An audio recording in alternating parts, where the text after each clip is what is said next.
Hello, everyone. Philip Lee returning with another episode of Civil War Chat. Today is December 8th, 2022.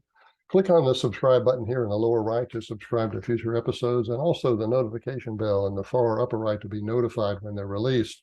If you click on that button also, President Biden will forgive all your debts, all your credit card debts, all your mortgage debts, all of your debts. He'll forgive them. All you got to do is click on that button and then vote for him, and that will magically happen.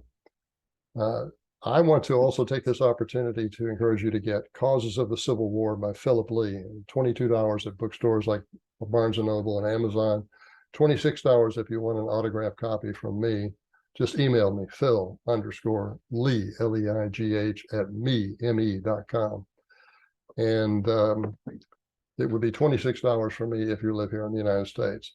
Now, the important thing about this book is it tells you not only why the South fought the war, which is mostly what the academic historians focus on. It also tells you why the North fought, and you'll be surprised to learn that the reasons they fought were not all so noble as they would have us believe. There's really a lot of truth in the expression that the winners write the history, and I know even though there's a so-called lost cause school out there, we don't realize how much we're swimming in this aquarium of where the winners have written the history. In other words, our whole perspective on it is influenced by that, and we're like in an aquarium where we can't get out and see the other points that the people that write the history in this aquarium don't know anything about. But anyway, what I want to do is to go ahead and discuss today's topic, which is Mount Vernon betrayal. So let me bring up my notes on that. Although Mount Vernon is best known as George Washington's Virginia home, after his death, other American towns adopted the name in his honor.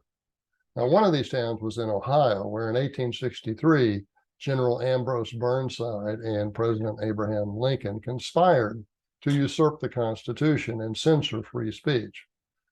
After his embarrassing defeat at Fredericksburg in December 1862, General Burnside was assigned to the military district of Ohio, encompassing the states of Ohio, Michigan, Indiana, Illinois, and Wisconsin.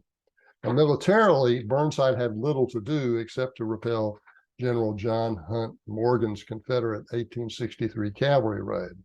Prior to that, however, he focused on a rumor that the region's Democrats were planning to rebel against Lincoln's government.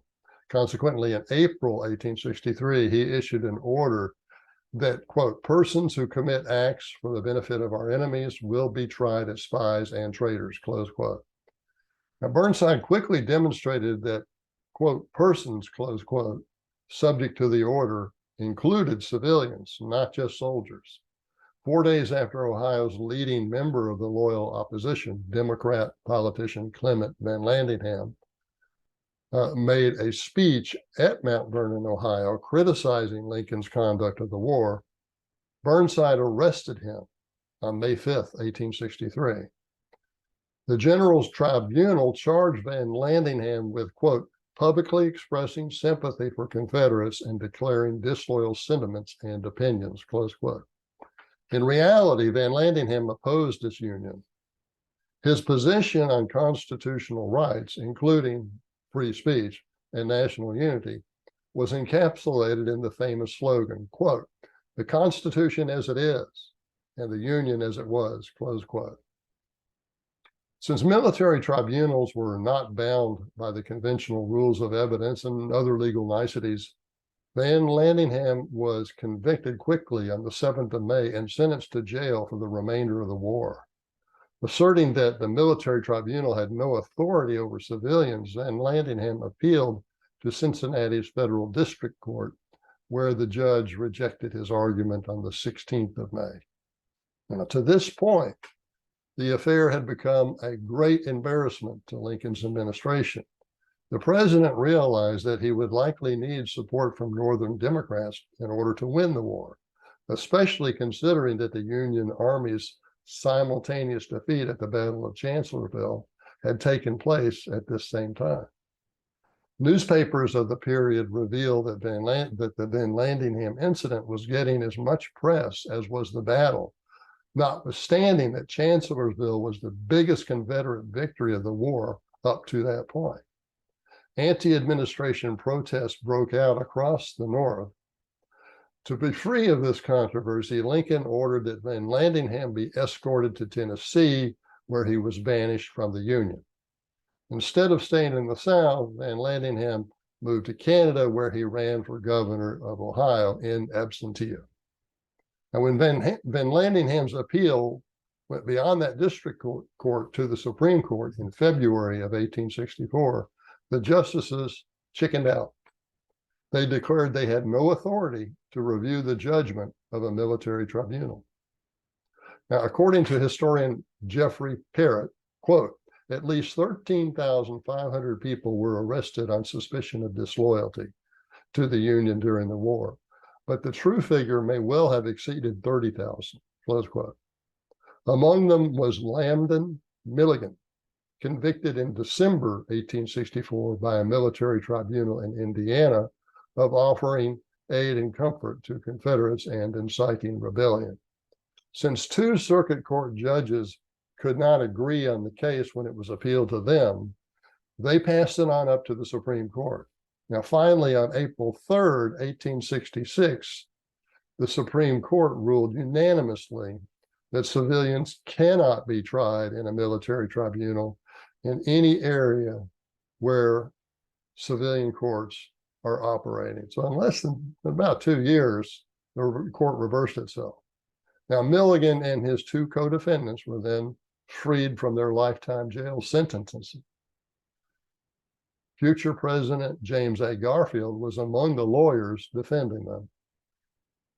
The quick reversal of the Supreme Court opinion on this may have reflected the end of the war. With Lincoln dead and America at peace, the justices may have been less worried that the executive branch would oppose them. A dictatorial type of president, could oppose them and create problems for them. As Lincoln did when he was told by, I think, Chief Justice Taney that he had to release somebody that had been imprisoned in Maryland at the start of the war. I think that was Ex-Parte Merriman.